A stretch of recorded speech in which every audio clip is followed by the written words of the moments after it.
हिमाचल प्रदेश के कुल्लू जिले में रोहतांग पास के पास रहनी नाला क्षेत्र में एक घटना घटित हुई। शनिवार को एक कार सड़क फिसलकर गहरी खाई में गिर गई, जिसमें 5 लोग सवार थे। दुर्घटना में 4 लोगों की मौके पर ही मौत हो गई, जबकि एक व्यक्ति गंभीर रूप से घायल हुआ। यह जानकारी डीएसपी मनाली केडी शर्मा ने दी। रेस्क्यू ऑपरेशन जारी है और घायल को इलाज के लिए अस्पताल भेजा गया है।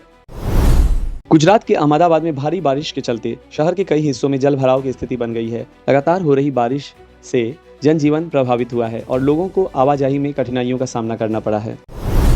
उत्तराखंड में मौसम विभाग ने 5 जिलों में अगले 4 दिनों तक भारी बारिश की भविष्यवाणी की है। चिराग पासवान ने कहा है कि उनकी पार्टी बिहार की 243 विधानसभा सीटों पर चुनाव लड़ेगी। एनडीए में शामिल लोक जनशक्ति पार्टी रामविलास के राष्ट्रीय अध्यक्ष चिराग पासवान का बिहार विधानसभा चुनाव से पहले दिया गया यह बयान बीजेपी और जेडीयू की मुश्किलें बढ़ा सकता है। बिहार की राजधानी पटना में व्यवसायी गोपाल खेमका की हत्या के मामले पर चिराग पासवान ने चिंता जताई। उन्होंने कहा कि ऐसी घटनाएं उस सरकार में हो रही है जिसकी पहचान सुशासन की है। मैं भी उस सरकार का समर्थन कर रहा हूं। यह वाकई चिंता का विषय है। मैं इस सवाल से भागने की कोशिश नहीं करूंगा, नहीं हमारी सरकार को ऐसा करने की कोशिश करनी चाहिए। ये अगर इतनी बड़ी घटना शहरी इलाकों में खुलेआम होती है, अगर इतने पॉश इलाकों में होती है तो यह बहुत गंभीर मामला है। बिहार में गोपालगंज जिले के माझा थाना क्षेत्र में छवही तकी और सिकमी गांव के बीच रविवार को मुहर्रम के ताजिया जुलूस के दौरान 2 पक्षों में हिंसक झड़प और पत्थरबाजी हो गई। इस घटना में आधा दर्जन से अधिक लोग घायल हो गए हैं, जिन्हें इलाज के लिए सदर अस्पताल में भर्ती कराया गया है। घटना रेलवे ढाला के पास उस समय हुई जब छवही तकी गांव और सिकमी गांव के ताजिया जुलूस का मिलान होना था। प्रत्यक्षदर्शियों के अनुसार जुलूस के दौरान किसी बात को लेकर दोनों पक्ष में कहासुनी हो गई, जो देखते ही देखते हिंसक टकराव में बदल गई। आरोप है कि सिकमी गांव के लोगों ने छवही तकी के ताजियादारों पर रेलवे ढाला के पास रखे पत्थरों से हमला कर दिया। हमले में मोहम्मद परवेज, मोहम्मद सत्तार, लड्डू, अफजल, जैबुन निशा और मोनू अली सहित कई लोग गंभीर रूप से घायल हो गए। बिहार के कटिहार में मुहर्रम जुलूस के दौरान 2 गुटों में हिंसा हुई। असामाजिक तत्वों ने मंदिर पर फेंके पत्थर।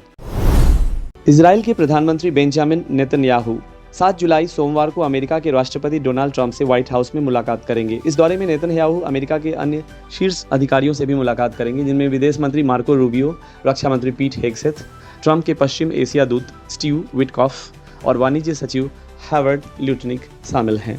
इस अहम बैठक में गाजा में युद्ध विराम की कोशिशों और ईरान से जुड़े मुद्दों पर चर्चा की जाएगी। एक्सपर्ट्स का मानना है कि ये मुलाकात ट्रंप की मिडिल ईस्ट में शांति स्थापित करने की कोशिशों का हिस्सा है। उद्योगपति एलन मस्क और अमेरिकी राष्ट्रपति डोनाल्ड ट्रंप के बीच एक बार फिर जुबानी जंग शुरू हो गई है।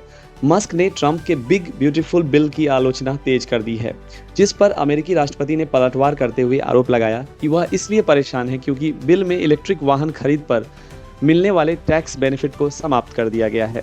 दुनिया के सबसे अमीर शख्स एलन मस्क ने पिछले साल राष्ट्रपति चुनाव के दौरान डोनाल्ड ट्रंप का खुलकर समर्थन किया था और उनके कैंपेन की फंडिंग भी की थी। पंचायत सीजन 4 हाल ही में अमेजन प्राइम वीडियो पर रिलीज हुआ और एक बार फिर अपनी शानदार कहानी से दर्शकों का दिल जीत लिया। नीना गुप्ता, जो सीरीज में मंजू देवी का किरदार निभा रही हैं, उन्होंने खुलासा किया कि सीजन 5 की स्क्रिप्ट लीक हो चुकी है। राइटर चंदन कुमार ने कहा कि सीजन 5 में कई अहम सवालों के जवाब मिलेंगे, जैसे कि पहला चुनाव कौन जीतेगा, सचिव जी और रिंकी की लव स्टोरी कितनी आगे बढ़ेगी, क्या सचिव जी पास करेंगे, और सबसे बड़ा सवाल, प्रधान जी को गोली किसने मारी। नीना गुप्ता ने भी माना कि कहानी लीक हो चुकी है। दर्शकों को अगले सीजन के लिए तैयार रहना चाहिए। सीजन 4 ने छोड़े कई सवाल, जैसे क्या विधायक बदलेंगे, क्या विकास विधायक बन पाएगा, क्या सचिव जी और रिंकी की शादी होगी। इस सीरीज की शुरुआत 2020 में हुई थी और यह गांव की जिंदगी पर आधारित एक सादगी भरी लेकिन प्रभावशाली कहानी है। भारत बनाम इंग्लैंड दूसरा टेस्ट मैच बारिश के कारण देरी के बाद शुरू हुआ। अंतिम दिन का खेल 110 ओवर घटाए गए।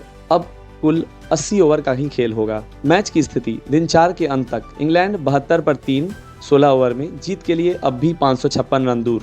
भारत को जीत के लिए सिर्फ 7 विकेट की जरूरत है।